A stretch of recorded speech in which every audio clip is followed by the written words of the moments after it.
The family behind the Brooks Sandwich Shop in Noda says they'll keep the iconic business going despite a heartbreaking crime.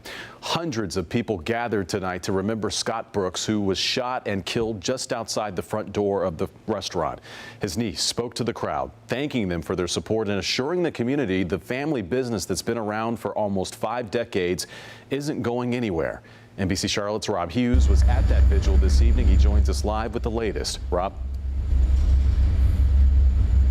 Fred, it really felt like an entire community showed up here tonight for this candlelight vigil. There were young people, there were old people, there were families, there were children, all here to support the Brooks family and let them know they're not the only ones hurting by the loss of Scott Brooks.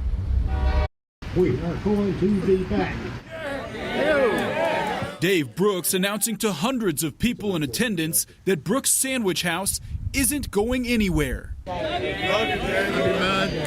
It's a love between a family-owned business and an old mill village that began when Scott and Dave's father started Brooks Sandwich House in 1973.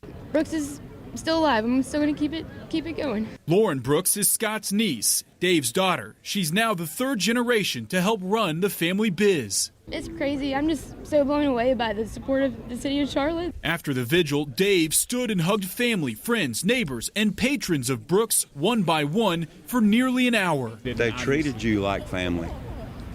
They called you by your name when you come in here. They remember who you are. So it's no surprise that Troy Graham and hundreds of others will always remember Scott Brooks. They're 2 amazing guys. Scott's memory will live on. And if Scott didn't know just how big his little shop was, his niece says he does now.